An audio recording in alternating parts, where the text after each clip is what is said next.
please. They'll get to you. How was it? It was a lot of fun. The car does everything better than anything I've ever drove in NASCAR. The braking ability and braking performance of the car is probably the one thing that stood out to me the most. That was the one thing that took the most to get used to. I'm using the brake pedal the same way that I've used the brake pedal all my life, but this car stops so much better. I'm overslowing the car way too much getting into the corner, so but it has a bigger tire on it, more grip. It has better drive off the corner with that tire. It just does everything better, and it doesn't feel though too unfamiliar. It doesn't feel too strange. It does everything like a stock car, just better. What do you think it would be like having 39 other guys on the track with that car at a place like the LA Coliseum? Well, at the Coliseum, they're going to whittle it down to about 20 to 25 cars for the main event, but still, we saw Tony step out a couple times here and spin the car out, and he's noted that the shorter sidewall tire, it's a little harder to understand when that tire is going to lose the grip. And we went through this same sort of thing when they went away from the bi-sply to the radial tire. Drivers complained about not being able to feel the tire when it would get loose, and they would crash and spin out with no warnings. And over time, we adjust and we adapt and we get comfortable. And it'll take the drivers a while to get comfortable with this new low-profile tire. But I think at that race, we're going to see a lot of guys step over that line because they're not familiar with it. They're not familiar with where that limit is just yet. With this tire, it's going to get some guys and surprise them. I think also contact with another car will spin the car more easily just because of the same reason. So it should be a pretty wild show. I can't wait to tune in and check it out. What do you think of the historic of this track? I mean, your grandfather won here 4 times. I've never been here before. I've never been to Bowman Gray. It's 45 minutes from my house. I've been dying to come here. I was a big Madhouse fan when that show was on the History Channel. I'm into the atmosphere and catching all the YouTube clips of everything that's going on here all the time. They got a great thing going on, and so it's fun to be able to come here. It's really cool to be able to get some laps. It's a very intimidating place. The guardrail, you're racing around there, and that guardrail's just chewed up, and it's just daring you to hit it, and it's really intimidating. So that in itself was a great experience for me. No matter what car I was driving today, it was awesome to come here and experience this place behind the wheel. What will today do for you, Dale, when you go to the broadcast booth next year with this car on track? I was very anxious to feel and sense all the things the car's doing. I begged them to get me in some more tests. Next time they go to a Martinsville, even Daytona, Charlotte, I would love to get behind the wheel of anybody's car and get some more time in the cars to understand them better, with the sole purpose of trying to get better in the booth. A lot of the drivers who have tested the car have talked about the heat. I know it's a cool day today, but could you tell any difference? I've not experienced what they have. I've not ran the laps and put the car through its paces, so I couldn't comment on that and how difficult that might be for those guys. And I'm sure they're communicating with NASCAR their concerns, and I'm sure NASCAR's working on resolutions and solutions for those issues. The car's still got a lot of things that can be improved, and things that drivers and teams and engineers and all have question marks on. NASCAR's from what I can tell been eager to make the improvements the car needs and get the drivers where they're going to be comfortable. Based on your couple of laps out here, what do you think about the learning curve the guys are going to face? They're gonna need to lobby for as much practice time as they can.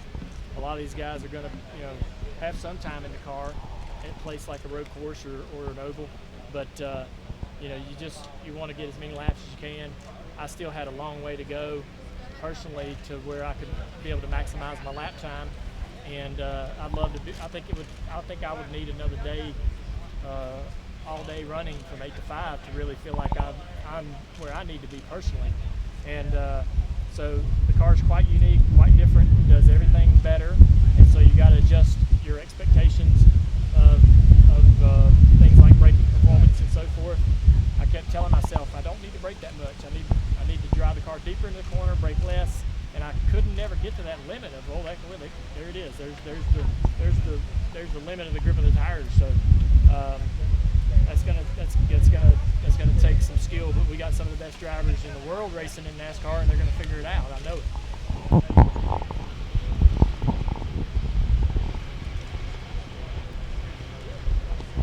Things about how to get around the racetrack and what line he thought would be the best, and I went out there and tried to apply what Bert told me. And he's a accomplished racer here, and absolutely somebody. I told them when I showed up, I said he should be the one driving this car here today instead of any of us, to be able to help Goodyear and NASCAR understand what they need to do for the race in LA. He has more laps than anybody here that's drove a car today. So I'd love for him to get behind the wheel and just be able to give them some more information. But he's a big help as far as just helping me understand. You think this is pretty straightforward, but it's a very technical track, and he gave me some good information. What do you think about him taking this layout to Los Angeles, replicating basically Bowman Gray in the big city? Well, I think it's a great. I was really skeptical. In my mind, if you take the current car that we have and try to drive around this track, it's not going to be a lot of fun. You're not going to be able to get the power down. The tire's too small. It's not going to brake into the corner as well. You're going to slide the tire, the left front tire, flat spot the tire. It's going to chatter the rear tires into the corner. But this car does all the things that I was worried about. It does them all, and it does them well. So I think this car is a great match for this track or any track, whereas the car we have now doesn't work everywhere and is difficult in places like this. So I'm sold now. I was skeptical, but I think it's going to work really well. The car gets around the corner. It's not too small. I thought the track would be too small for our cars, and they just wouldn't handle and drive well. But this is a totally different beast. What was it like for you to drive on a track that your grandfather drove? I was, I definitely was coming here today with a lot of excitement in my heart about my family's connection to the racetrack, and being able to check a box to say that I've been here, much less to be able to get some laps here. That was a pretty special thing for me personally. Does this whet your appetite to come out here and maybe enter on a Saturday night race? Oh no. I mean, I'd get used up out there, man. I would. This place is difficult, and it's intimidating. And that wall, it's doing all kinds of things down the straightaway. You go up there and take a look at it. It's all over the place, and I get used up out here. The guys that come run here, they know this place. They got to figure it out. They know how to get around here, and they know how to take advantage of the week. And they'd take advantage of me quick. Do you have a favorite for the championship four? Well, obviously, Larson's at the top of everybody's list. I mean, I'm sure there's going to be an opportunity for any of those guys to take it away from him, and somebody's going to look really smart if they pick another driver and that driver wins. But you got to say Larson looks like the best guy out there right now. I thought the Penske cars had good speed at Phoenix the last several times we've been there. So if Blaney can somehow, get through Martinsville, I think he could have a good opportunity to go to Phoenix and perform well. But it's gonna be hard to beat that 5 car. He's just so good. The car's great. Chevys are great. The engines are great. Everything that they need to be quick is there. Plus, they might have the best race car driver in the series behind the wheel. So it's tough to be in. What do you think about sight lines out of this car? Sight lines? Sight lines out of this car compared to current. I don't know. I really didn't have enough laps to file any complaints, to be honest with you.